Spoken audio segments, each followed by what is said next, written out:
Good morning. This is Nicholas Rogers, and I'm here to talk to you about my experience with the brand new Weatherby Mark V Backcountry 2.0 titanium chambered in 6.5 Creedmoor, mounted with a Vortex Razor HD LHT 3-15. Before I get into anything, I will say this rifle is incredibly light, weighing in just at around 6 pounds, if not a little less, even with the scope mounted. And from what I've seen so far, this thing is accurate, crazy accurate, especially for how lightweight this rifle is. But I want to talk to you a little bit about my experience and what's going on and kind of walk you through the process of my journey with this rifle so far. First time I ever took it to the range, it was right after I had the scope professionally mounted, and they used a torque wrench, and they actually went slightly below specs for the scope and the rings as far as the inch pounds goes. So I knew the tube wasn't over tightened or anything like that. I watched the guy do it with my own eyes, and then I took it to the range, and I decided, hey, I'm just going to shoot this Hornady ELDX Precision Hunter 143 grain ammunition. And that's what I did, right? So I loaded up with this ammo, the 143. First round. I don't know if you can see it, but it's not fired. I pulled the trigger and it goes click. Now, to be fair, it was a good primer strike. Good primer strike. Now, granted, this is some of Hornady's top-of-the-line ammunition, so I was like going, oh, wow. Kind of had that sinking pit feeling in my stomach, you know? So I was like, whew, I just dropped. This is like my dream hunting rifle as far as like Rocky Mountain hunting goes in Colorado. Nice, lightweight, very accurate, carbon fiber, fluted steel, thin barrel, beautiful glass in this scope. This scope is probably just second best to my Steiner that has German glass in it. But yeah, pull that trigger, click, nothing happens. Load up the next round, and boom, we actually get a good ignition, right? Good primer strike on the back of this. I don't need to show you what that looks like. But in the second round, or the third round, thinking maybe it was just a fluke, right? Line up the target, click. So once again, I have an unfired round with a good primer strike. It is a good primer strike. And I now have 2 out of 3 rounds. So I was really kind of sad at that point, right? Look back at my indoor range, the shooting officer, the range officer is right behind me. I know him. Kind of, hey, come on over here. It's like, what's up? I said, hey, dude, brand new rifle. He's like, it looks beautiful. I said, it is beautiful. I said, it feels good. But I have 2 out of 3 rounds that failed to ignite. So he took a look at them, and he said the same thing. He goes, those look like good primer strikes. He's like, try them again. So all right. So carefully, I put them back into the rifle and tried them both again. And as you can tell, they did not fire. Now, for the first day that I had this, my mind really wasn't on dialing the rifle in that much, right? It was just, oh, well, I'm going to shoot a lot of ammo and see if there's any more failure to fires. And there wasn't. So I shot 40 rounds of Hunter ELDX Precision Hunter the very first day. And I kind of got it, sighted in for me. And I shot some really good groups. I'll show you one of those here.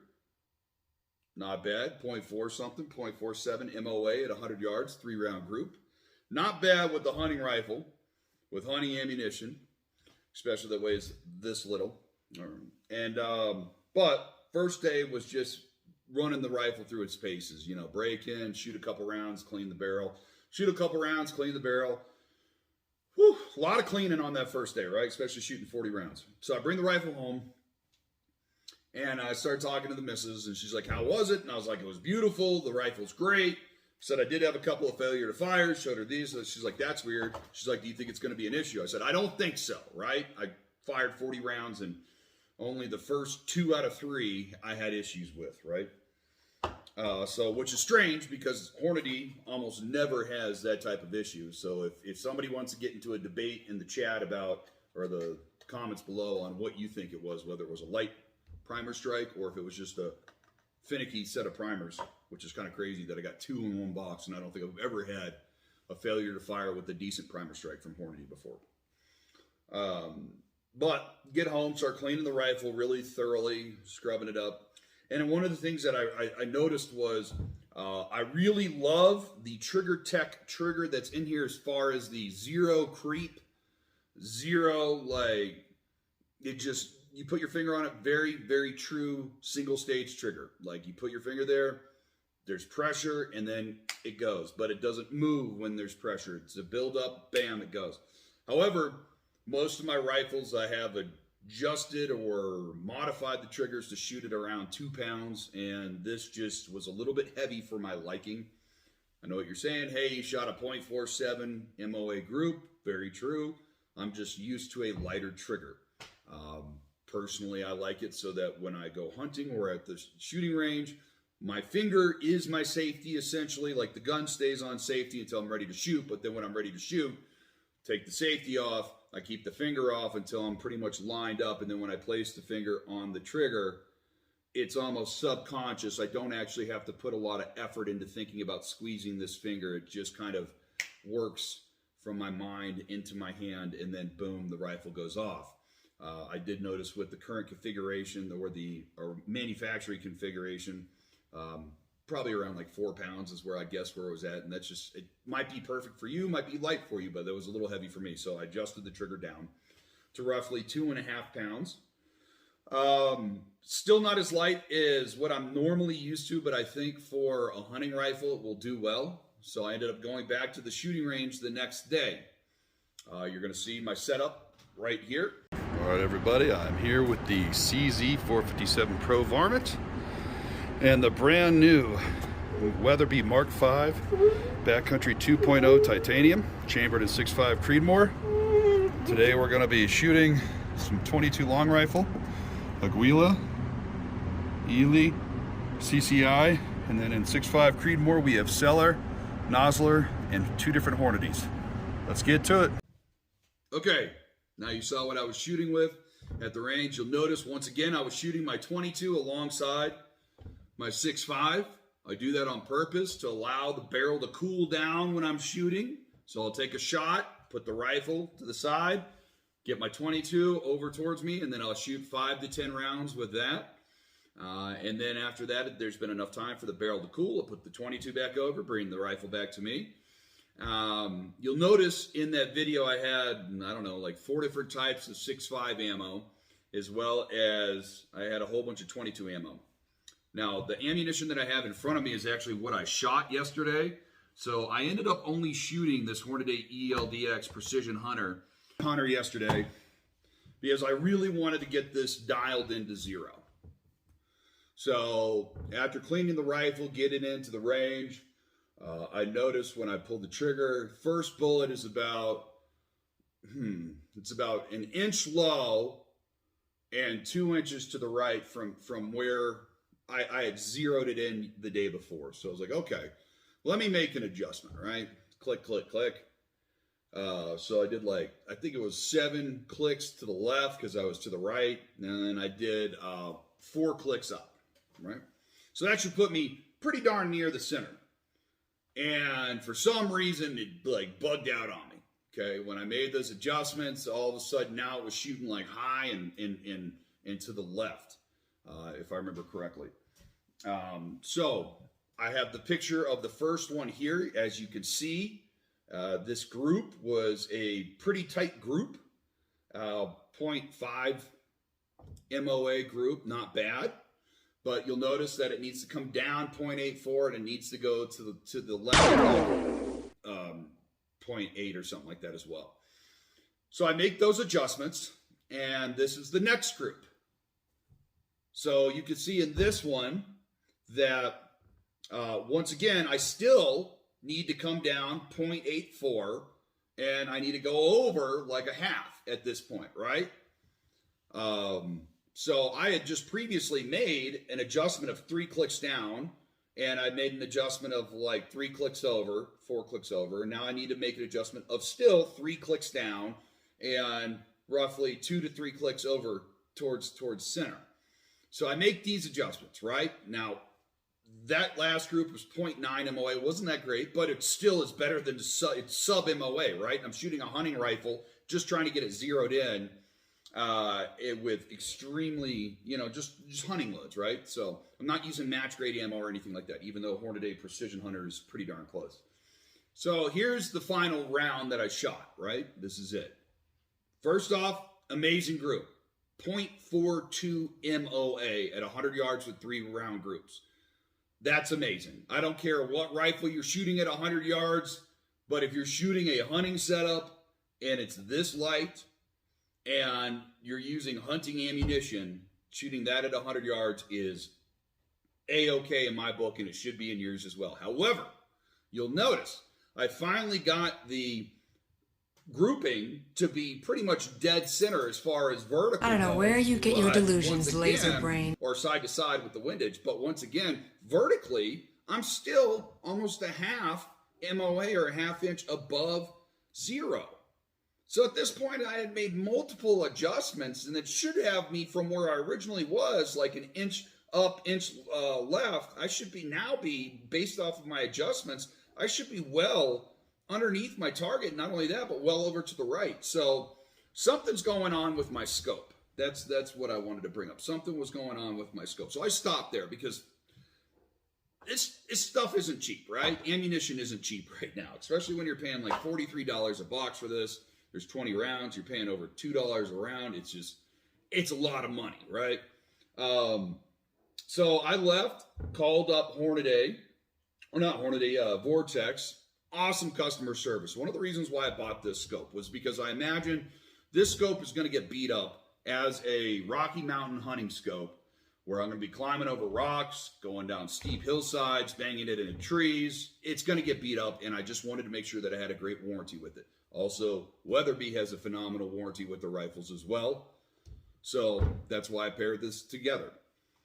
Called Vortex, talked to several technicians, ended up the guy saying, did you try the box test? And I said, you know what? I didn't try the box test. I should have tried the box test. He goes, you've already shot a lot of ammo from what you're describing. It sounds like there might be an issue. Were the rings over tightened? And I said, I don't think so. They weren't. I don't think they were over tightened, right? Because I watched the guy do it. He actually had a Vortex torque wrench screwdriver that he had set specifically to, it was like 16 inch-pounds, which on Vortex's scopes, they say don't go over 18. So he's like 2 inch-pounds below the max torque. So we'll see if that has anything to do with it. I don't believe so. I feel like he did a great job. The guy that actually mounted the scope, he did such a phenomenal job setting this up for me that when we did the bore sighting and he put the tool on the end of the barrel and I looked through it, the crosshairs were like so close to the center of the bore sight. I was like, I don't even want to mess with it. And he's like, I wouldn't either. And when I took it to the range the very first day and I shot it at 50 yards, I was 2 inches low, 3 inches to the right. So I don't think this was mounted incorrectly. But after talking with the Vortex guy, he sent me a free return label saying, hey, we will take a look at your scope for you, because from the day that you sent it out to the time that you get it back, he's like, it'll be with us probably 8 to 10 business days, so it'll probably be about 3 weeks total, right? This is not bad. That's not actually that bad, maybe a little less.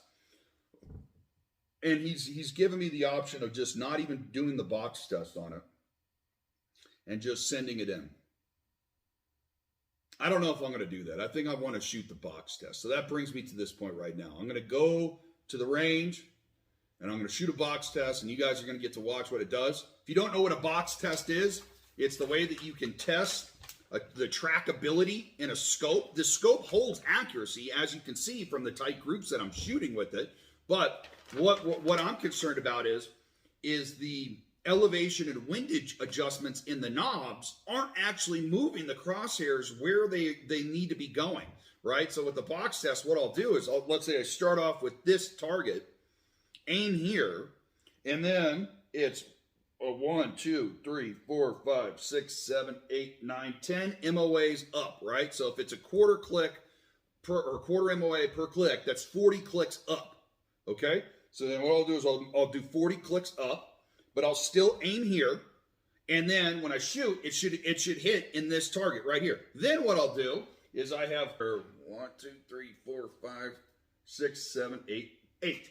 So I have 8 clicks to the right. So 8 MOAs to the right. So I'll go 8 times 4, which is what? 32. To the right. And then I'll still aim down here. And when I shoot, it should land the bullet in this target. Then I'll do my 10 MOAs down. Still aim here.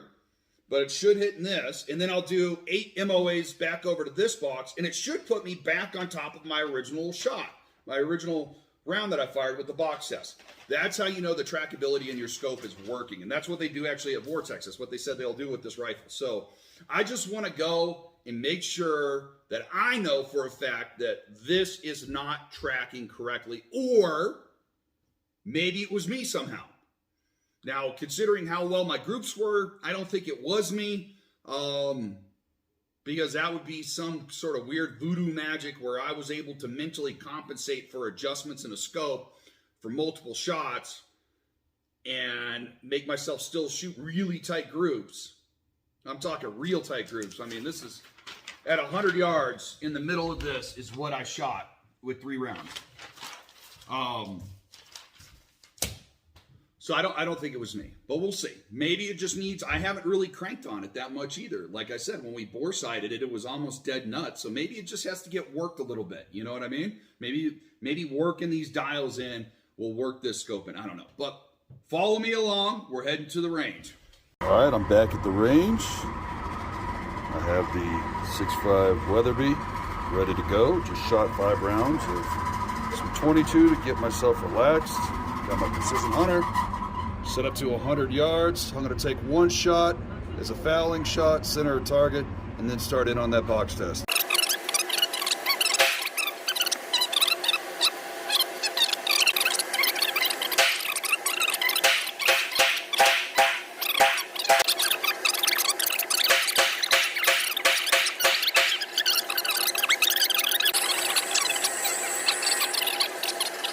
All right, Bottom right. final shot was here. So first, Outside. 10 MOAs, it was high by about 2 inches. 3 MOAs to the right, and it was off by about 9, Right in the middle. and then that was the 4th shot, and then back to here for 5th. It's tracking, but not to my standards. So I'm going to send it back to Vortex, get this working. Just like that, I'm back home after the range. You just got to see what happened with the box test.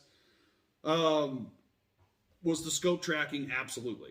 Was it tracking to my liking? No, it wasn't. It shouldn't have that big of a variable going up into the side, down, and then back over for the cost of this scope. And also we know for a fact, because you've seen the targets, this rifle is capable of shooting sub half MOA at 100 yards. So if that's the case, then the turrets weren't tracking to their full capability. Plus also the big thing was on that last shot coming back to the first target, it was high by like over 3 inches and to the side by about an inch or more. And that is concerning for me because I'm using this as a hunting rifle. Because if I go out into the mountains and I see an elk or a deer that's far off and maybe get my dope chart out and I'm like, oh, I need to go up, 30 clicks. And I adjust the elevation, but I decide I'm not really going to take that shot. And I want to go back down to my 0 stop. I want to make sure that when I go back down to that 0 stop, I know that I'm back where I need to be. So not really upset about it because Vortex has one of the best customer service, policies in the whole optics game right now. All I had to do was contact them. They emailed me a free return label. Just got to take the scope off the rifle, put it back into its box, and ship it out tomorrow, and I'll see it back here in about 3 weeks. So once I get it back, mount it back up, and then I'll be back at the range, and I'll let you guys know how everything turns out. So until next time, take it easy.